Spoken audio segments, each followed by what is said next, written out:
আজি প্রণমী তোমারে চলিব নাথ সংসার কাজে। আজি প্রণমী তোমারে চলিব নাথ সংসার কাজে। তুমি আমার নয়নে নয়ন রেখো, আমার নয়নে নয়ন রেখো, অন্তর মাঝে। আজি প্রণমী তোমারে চলিব নাথ সংসার কাজে।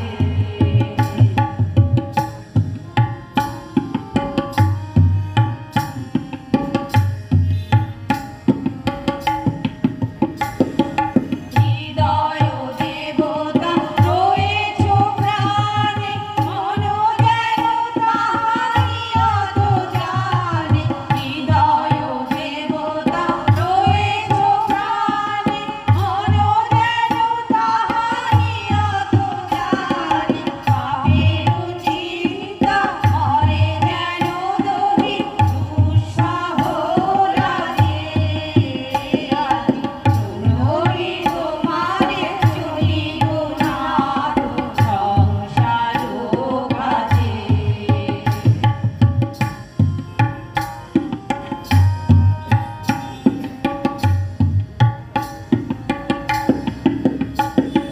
সবকাল রবে সারা দিল মান, শুনিয়া নাথি সঙ্গীত গান। সবকাল রবে সারা দিল মান, শুনিয়া নাথি সঙ্গীত গান। সবার সঙ্গে যেন অবিরত তোমার সঙ্গ রাজি। নিমেষে নিমেষে নয়নে বচনে, সকল কর্মে সকল মননে। নিমেষে নিমেষে নয়নে বচনে, সকল কর্মে সকল মননে। সকল হৃদয় ছন্দে যেন মঙ্গল বাজে। আজি প্রণমী তোমারে চলিব নাথ সংসার কাজে। চিত্রশিল্পী তিনি। বনে থাকে বাঘ, গাছে থাকে পাখি। তখন তিনিও আমাদের জন্য ছোট বউ হয়ে ভাত আনতেন। এরপর সবে যখন ফ্রক পরে দৌড়াদৌড়ি করতে শিখেছি, আর হারমোনিয়ামে আঙুল তুলে তুলে আয় তবে সহচরী হাতে হাতে ধরি ধরি। তারপর আমি যখন পাঠশালাতে যাই, নোয়াপাড়ার ওই গলিটা দিয়ে ফেরিওয়ালা যেত ফেরি নিয়ে, তোমার মতো চুরি না নিয়ে। জয়নগরের মোয়াচাই করতে করতে মোয়াচাই করতে করতে উনি যখন যেতেন, তখন আমি ভাবতাম তুমি মনে হয় আমারই মতো একটা ছোট্ট মেয়ে, আমারই মতো জাগতে রহ শুনতে পাও রাতের বেলা। আধার গলি, লোক বেশি না চলে, জোনাক পোকা মিটমিটিয়ে চলে, লণ্ঠনটি ঝুলিয়ে হাতে পাগড়ি পরে পাহারাওয়ালা হয়। একদিন সকালে কি হলো জানো, পাপাই এলো, আমার দাদার ছেলে, ছোট, এদিক ওদিক ঘুরতে ফিরতে বিছানার উপরে ছিল শিশু বই। আমি বললাম, পাপাই এই বইটা দেখো, এটা রবীন্দ্রনাথের লেখা। সঙ্গে সঙ্গে বলল, পুরোটা উনি না দেখে লিখেছেন। আসলে ও তো জানে না, ওর মা তো রোজ ওকে অ ক খ লিখতে দেয়। এরম গোটা বই লেখা যে ওর কাছে বিশাল কঠিন কাজ। কিন্তু আমি তো জানি তোমার লেখার অনেক কিছুই যে আমি দেখতে।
জানি তুই এখন কি ভাবছিস।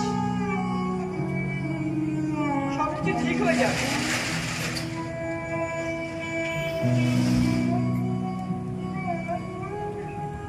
সবাই তো দেশের জন্য প্রাণ নিয়োগ করে ঠিকই, কিন্তু কেউ হয়তো বাবা মাকে ছেড়ে চলে যায় না। আমি বাবা মাকে না ছেড়ে গিয়েও বাবা মার কাছে থেকেও হয়তো দেশের কাজে নিজেকে আত্মনিয়োগ করতে পারতাম, সুরবালাকে বিবাহ করতে পারতাম। বাবার শেষ ইচ্ছে ছিল, আমি রাখিনি। এখন আমি সেই আত্মদংশনে নিজেকে কুড়ে কুড়ে খাচ্ছে প্রতিটা মুহূর্ত। আমি ক্ষমা করতে পারছি না, ক্ষমা করতে পারছি না। আমি জানি তুই এখন কি ভাবছিস। সবকিছু ঠিক হয়ে যাবে। তোকে সান্ত্বনা দেওয়ার মতো ভাষা আমাদের কাছে নেই, তবে এটুকু বলতে পারি যে একবার এই দুনিয়া এসেছে তাকে একদিন না একদিন ফিরে যেতেই হবে, এটাই নিয়ম। তোকে এখন নিজেকে সামলাতে হবে। যাই হোক, তোর বাবার দায়িত্বটা এখন তোকেই নিতে হবে। আমি জানি,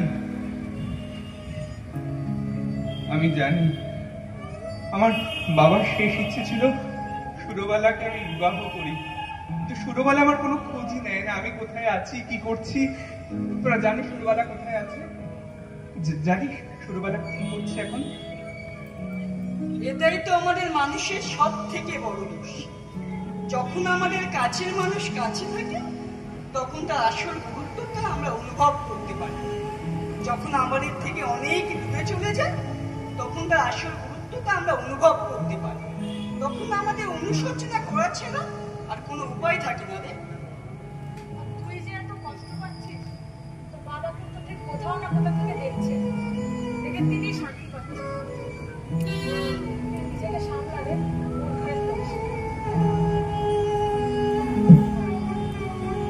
আমি সুরবালাকে বিবাহ করতে চাই। তোরা যদি একটু সুরবালাকে খোঁজ দিস খুব ভালো হয়। বাবার শেষ ইচ্ছে ছিল সুরবালাকে আমি বিবাহ করি, বাবার শেষ ইচ্ছে আমি পূর্ণ করব। সেটা তো আর সম্ভব নয়। কেন সম্ভব নয়? কেন? সুরলার বিবাহ হয়ে গেছে ওই উকিল রামলোচন বাবুর সাথে। কি বলছিস তুই? না না না না, এটা হতে পারে না। সুরবালা যে আমাকে কথা দিয়েছিল ও আমাকে ছেড়ে কোথাও যাবে না, ও এরকম করলো। সুরবালা যে আমাকে বলেছিল যে ও আমাকে ছেড়ে কোথাও যাবে না, তাহলে ও আমাকে ছেড়ে চলে গেল কেন? ও যে আমাকে কথা দিয়েছিল, কেন চলে গেল? ও আমি কষ্ট পাচ্ছি কেন? আমি তো বাবাকে বলেছিলাম যে আমি সুরবালাকে বিবাহ করব না, আমি দেশের কাজে আত্মনিয়োগ করছি। আমার তো কষ্ট পাওয়ার কথা না, আমি কষ্ট পাচ্ছি না। ঠিকই তো বলেছি, ঠিকই তো। আমি কেন কষ্ট পাচ্ছি? কষ্ট নেই আমার। চল চল। সংসারে রবিচন্দ্র কেবল একা নয়, মা এবং দুটো ভগিনীও রয়েছে। সুতরাং তাকে তার পড়াশোনা ও সভা সমিতি ছেড়ে। মাস্টারমশাই, আপনি এই সময়? তোমার সাথে আমার কিছু কথা রয়েছে রবিচন্দ্র। হ্যাঁ বলুন। এমন করে যদি তুমি চালাতে থাকো তবে তোমাকে তো এই স্কুলে আমি বেশি দিন চাকরিতে রাখতে পারবো না। আমি ঠিক বুঝতে পারলাম না, আপনি যদি একটু পরিষ্কার করে বলেন। কেন? আমার এই কথা বলার মানে তুমি বোঝো না? তুমি বাচ্চাদেরকে স্বদেশী কথা শেখাচ্ছ, ওপর মহলের লোকেরা চাপ দিচ্ছে আমাকে। সবাই এলিগেশন আনছে কার নামে জানো? তোমার নামে। আমি ওদেরকে বিদ্যাভ্যাস সম্পূর্ণ করেই আমি স্বদেশী শিক্ষায় উদ্বুদ্ধ করছি। এটা আমি কর্তব্য বলে মনে করি, এটা কোনো অন্যায় বলে আমি মনে করি না মাস্টারমশাই। সেই কর্তব্য তো তোমার নয় রবিচন্দ্র। একটা কথা কান খুলে শুনে রাখো, যদি ওই একই কাজের পুনরাবৃত্তি তুমি দ্বিতীয়বার করো তবে রেজিগনেশন লেটার তোমার টেবিলে থাকবে। এখন তুমি দেখো তুমি কি করবে, চাকরি নাকি স্বদেশী কর্তা?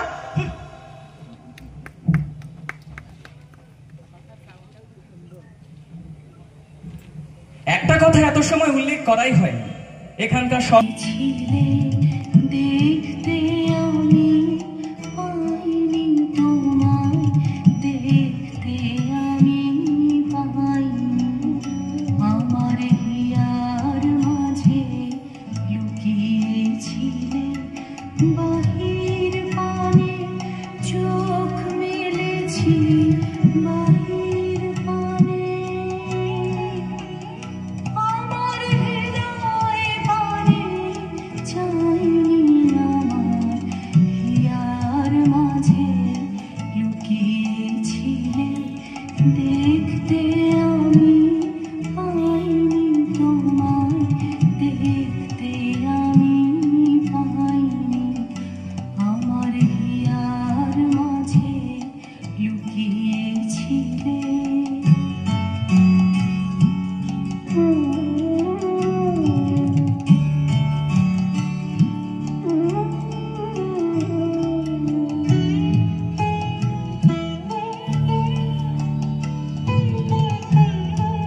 আমার সকল ভালোবাসায় সকল আঘাত সকল আশায় আমার সকল ভালোবাসায় সকল আঘাত সকল আশায় তুমি ছিলে আমার কাছে।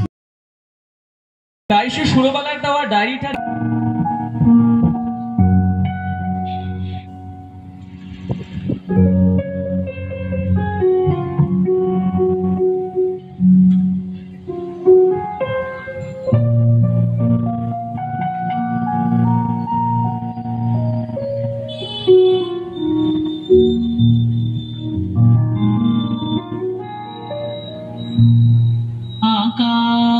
আকাশ কাঁদে হতাশ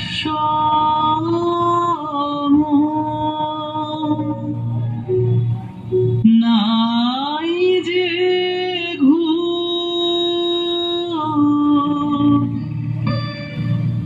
নয়নে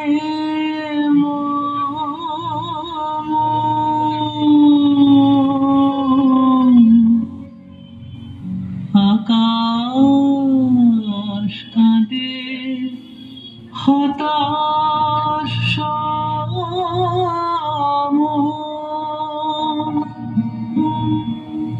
নাই যে ঘুম নয়নে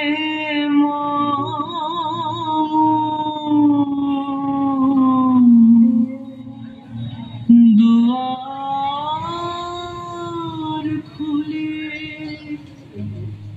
হে প্রিয়তম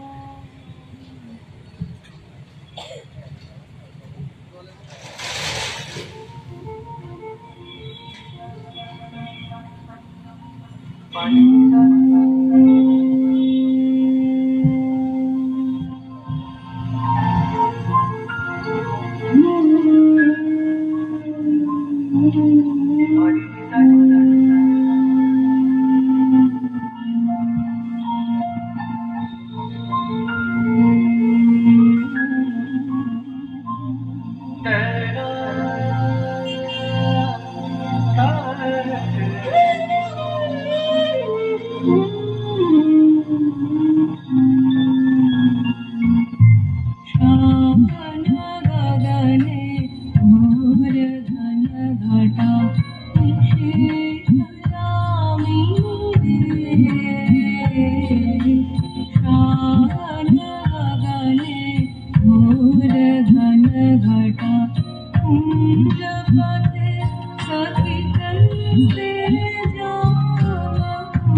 you.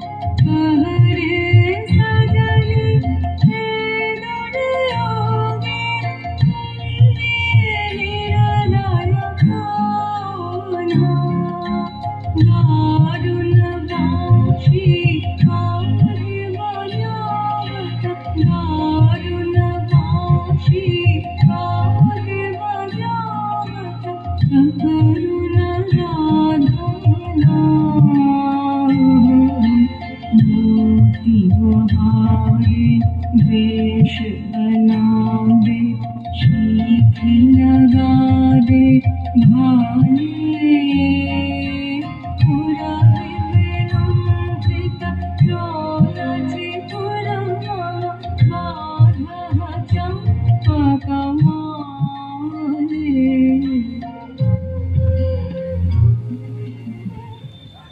এরপর থেকে রবিচন্দ্র আর কখনো সুরবালার সাথে দেখা করেনি। সে সুরবালার দেওয়া সেই ডায়েরিটাকে তার স্মৃতি হিসেবে তার কাছেই রেখে দিয়েছে।